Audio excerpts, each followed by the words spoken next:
پھر کہتے ولا تشتروا بآیاتی، میں کہتا ہوں اس آیت کے نیچے مجھے مفسر دکھاؤ جس نے ممانعت کا استدلال کیا ہو۔ احادیث صحیح اور علماء دین کے ہر زمانے میں اتفاق ہے کہ قرآن کریم کی تعظیم اور تکریم اور تعلیم پر یا پڑھنے پڑھانے پر کوئی لینا دینا صرف ثواب نہیں، بہت زیادہ اجر کا باعث۔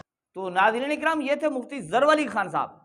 اب مولانا منظور مینگل کی گفتگو سے یہ پتہ چل رہا تھا کہ تراویح پر اجرت لینا بالکل درست نہیں ہے، لیکن مفتی ظفر علی خان صاحب کھلے الفاظ کے اندر اس چیز کی اجازت دے رہا ہے، بلکہ بالکل کہیں تو یہ کہہ رہا ہے کہ بہت زیادہ دو حافظ کو تراویح پر، تو بھائی بہت، یعنی وہ بالکل ہی اجازت دے رہے ہیں اور دلائل دے رہے ہیں، بخاری شریف سے دلائل دے رہے ہیں، بخاری شریف سے دلائل دے رہے ہوتے ہیں۔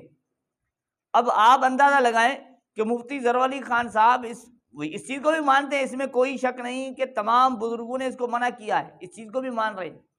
اب دیکھیں، ایک طرف کہہ رہے ہیں کہ تمام بزرگوں نے، دوسری طرف اپنی بات کرتے ہیں، ٹھیک ہے، اور خود بالکل اجازت دے رہے ہیں۔ پہلے مفتی منظور مینگل صاحب کی گفتگو سے یہ چیز جائز نہیں ثابت ہو رہی تھی کہ اجرت نہیں لینا چاہیے، لیکن یہاں تو ان دونوں میں اتنا اختلاف ہوگا، اس سے بھی سخت اختلاف۔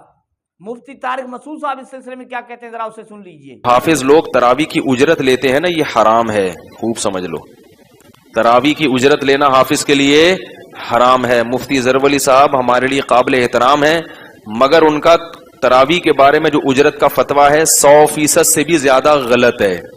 اب ناظرین کرام، یہاں تو مفتی طارق مسعود صاحب نے بالکل واضح طور پر کہہ دیا کہ بھئی یاد رکھیں، خوب سمجھ لو کہ تراویح کی اجرت لینا حرام ہے، حرام۔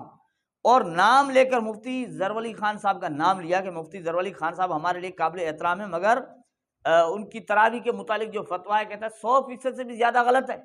یعنی مفتی ظفر علی خان کے فتویٰ کو اس نے بالکل 100% سے زیادہ غلط کہہ دیا، اور تراویح پر اجرت لینا صاف طور پر، صاف الفاظ کے اندر حرام کہہ دیا۔ وہ کہا خوب سمجھ لو۔ اب مجھے بتائیں عوام کیا کرے، عوام بیچاری کہاں جائے، کس کی مانے؟ اور مفتی ظفر علی خان صاحب اتنے بڑے مفتی ہیں، اور وہ دلائل دے رہے ہیں، بخاری شریف سے دلائل دے رہے ہیں، بھئی بخاری شریف سے میں دلیل دے رہا ہوں۔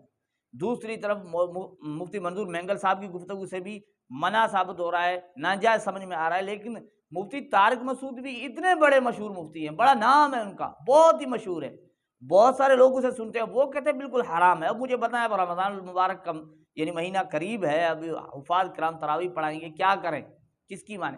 اب بندہ جب لالچ میں آتا ہے، ظاہر پیسے بندہ دیکھتا ہے تو کوشش کرتا ہے کسی نہ کسی طرح یہ حلال ہونا چاہیے نا۔ اب ایک طرف حلال کا فتویٰ مل رہا ہے، دوسری طرف حرام کا مل رہا ہے، اب کیا کرے بندہ، کس طرف جائے؟ لیکن عوام سادہ لوگ تو بالکل ہی پریشان ہوں گے۔ بالکل ہی اس طرح ہی کی پریشانی دارالعلوم دیوبند سے ایک سوال پوچھا گیا، اس میں اس چیز کا اظہار کیا گیا، یعنی اس سوال سے بھی پتہ چل رہا ہے کہ یہ پریشان ہو کر اس طرح کا سوال کیا گیا ہے۔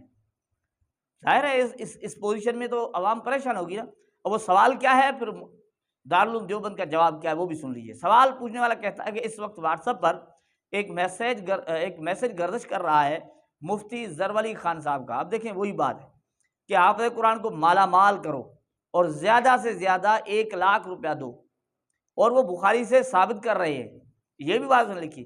کہتے ہیں دوسری طرف مفتی طارق مسعود فرما رہے ہیں کہ تراویح کی اجرت لینا حرام ہے۔ اب دیکھیں یہی پریشانی آ گئی نا، جو بات ہم کر رہے تھے وہی سوال نہیں، وہی چیز آ گئی، وہی یعنی دونوں مفتیوں کے متعلق آ گیا۔ اب کہتے ہیں اس بارے میں رہنمائی فرمائیں، بھی ہم کیا کریں، رہنمائی فرمائیں، اب کہاں جائیں، کس کی بات سنیں؟ اب دیکھیں دارالعلوم دیوبند کا جواب میں لکھا، بسم اللہ الرحمن الرحیم، مفتی طارق مسعود صاحب کی جو آپ نے بات نقل کی وہ درست ہے، تراویح میں قرآن سنا کر پیسہ لینا ناجائز ہے، دارالعلوم دیوبند کا بھی یہی فتویٰ ہے۔ اب دیکھیں ایک اور فتویٰ کے اندر یہ چیز لکھی، اب دیکھیں وہاں تو یہ کبھی کس کی مانے، تو ایک اور فتویٰ میں اس چیز کی طرف اشارہ کیا کہ 1-2 عالم کی اختلاف کی وجہ سے تذبذب نہ پڑھے۔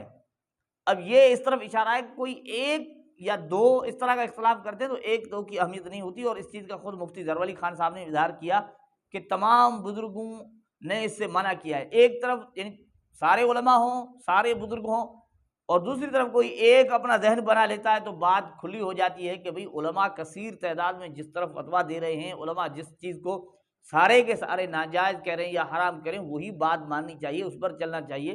کوئی ایک آدھ بندہ اپنا کوئی تفرد پیش کر رہا ہے یا اپنا کوئی فہم پیش کر رہا ہے تمام علماء کے خلاف، تو اس کی بات معتبر نہیں ہوگی۔ ناظرین کرام امید کرتا ہوں کہ بات سمجھ میں آ چکی ہوگی۔ اللہ جل جلالہ ہمیں سمجھنے اور عمل کرنے کی توفیق عطا فرمائے۔ السلام علیکم ورحمۃ اللہ وبرکاتہ۔ یہ ہے حقیقت۔